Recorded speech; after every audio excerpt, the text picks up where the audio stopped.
মেহেরপুরে জন্মগ্রহণ করেছি। আনোয়ার আমাদের জেলার ছেলে, সত্যি অসাধারণ অসাধারণ।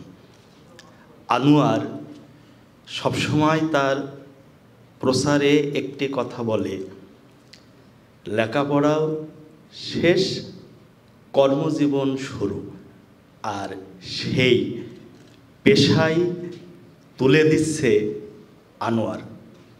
আনোয়ারের জন্য একটা করতালি হবে।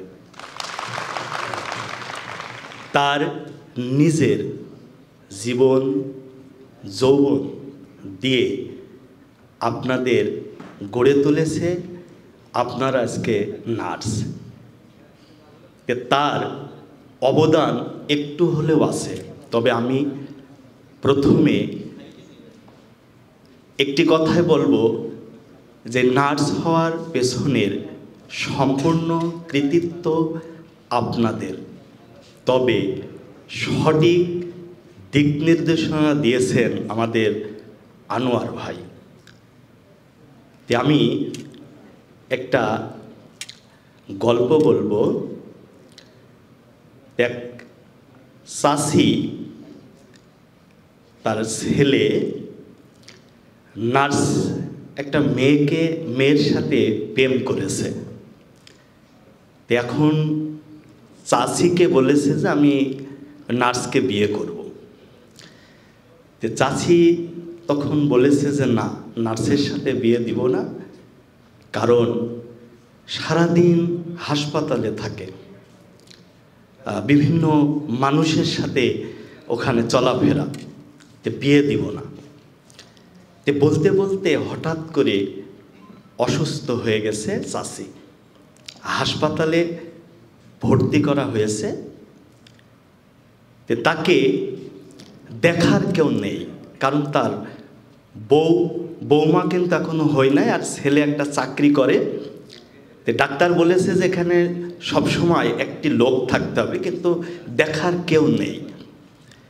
সেই সময় নার্স তাকে সেবা দিয়েছে, ভাত খাওয়াইছে, সব কিছু করেছে। তাহলে এই নার্সের গুরুত্ব কিন্তু অনেক। আমরা আসলে না বুঝে এটা ভুল বুঝি, আসলে এটা ঠিক নয়। তবে আমাদের এটা কিন্তু পেশা নয়, এটা আমাদের সেবা।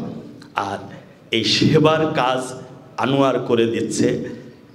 আনোয়ারকে অনেক অনেক ধন্যবাদ। আনোয়ার আমাদের সংগঠনের একজন সদস্য এবং আমাদের সংগঠনের নাম অ্যাসেট, এটা কুষ্টিয়া ইউনিট। এই জন্য তাকে অনেক অনেক আমার সংগঠনের পক্ষ থেকে ধন্যবাদ। তবে আপনাদের কিছু করতে হবে আনোয়ারের জন্য। আপনারা সফল মানুষের কথা সবাই বিশ্বাস করে। আপনি যা বলবেন তাই কিন্তু আপনার জুনিয়ররা বিশ্বাস করবে। যেহেতু আপনি সফল হয়েছেন প্রিয় ভাই আনোয়ারের হাত ধরে, এই জন্য আনোয়ারের জন্য একটু কাজ করবেন। আপনারা প্রত্যেকজন সামনে যে তার যে প্রোগ্রাম চালাবে, প্রত্যেকজন 5 জন করে ছাত্রছাত্রী দিবেন। এটা আপনাদের প্রতি আমার অনুরোধ। যেহেতু আপনাদের কিছু করে দিয়েছে, দেখেন আপনাদের ভবিষ্যৎ কিন্তু সামনে অনেক, কিন্তু আনোয়ার ভাই এই সেবাই কিন্তু দিয়ে যাবে, এই কাজই কিন্তু করবে। এই জন্য আপনাদের প্রতি আমার বিনয়ের সাথে অনুরোধ থাকবে, আনোয়ার ভাইয়ের জন্য এই সেবাটা আপনারা দিবেন। আর আপনাদের মঙ্গল কামনা করি, আপনারা অনেক বড় হন এবং আমাকে একটু চিনে রাখেন। যদি আপনাদের সাথে কখনো দেখা, আমাকে তো যেতেই হবে হাসপাতালে কোনো না কোনো দিন, অসুস্থ যেহেতু আমরা, বয়স হচ্ছে, যেতেই হবে। আপনারা একটু চিনে রাখবেন, একটু সেবা দিবেন এবং আপনাদের প্রতি আমার দোয়া রইল। আর একটা বিষয়, আমি যেহেতু জব সেক্টর নিয়ে কাজ করছি, এই সেক্টরে আপনারা অবশ্যই সিনিয়র স্টাফ নার্সের পরীক্ষা দিবেন, অবশ্যই দিবেন। কারণ আপনাদের 10ম গ্রেড 16,000 টাকা বেতন পাবেন, মানে চাকরি পাওয়ার সাথে সাথে আরও প্লাস মাইনাস আছে। আপনাদের প্রথমে 100 নম্বরের একটা প্রিলিমিনারি পরীক্ষা নেওয়া হয়, যেখানে আপনাদের সাবজেক্টে থাকে 40 মার্কস, আর বাকিগুলো বাংলা, ইংরেজি এবং সাধারণ জ্ঞান। 100 নম্বরের একটা প্রিলিমিনারি পরীক্ষা নেয় বিপিএসসি। তারপরে আপনাদের লিখিত পরীক্ষায় 200 নম্বরের, যেখানে আপনাদের 80 নম্বর থাকে আপনাদের টেকনিক্যাল যেটা নার্সিং টেকনিক্যাল সাইড, আপনারা এখানে 35% মার্কস পেলেই আপনারা কৃতকার্য হবেন। এজন্য অবশ্যই আপনারা সর্বোচ্চ চেষ্টা করবেন। আপনারা কেউ কিন্তু এখানে বেকার না, সবাই কিন্তু এখানে সফল। আপনাদের সুস্বাস্থ্য কামনা করে আমার বক্তব্য শেষ করছি। তবে বক্তব্য শোনাটা কিন্তু খুব বিরক্ত, বুঝছেন। আর আমরা এখানে সবাই বক্তব্য দিতে পারি।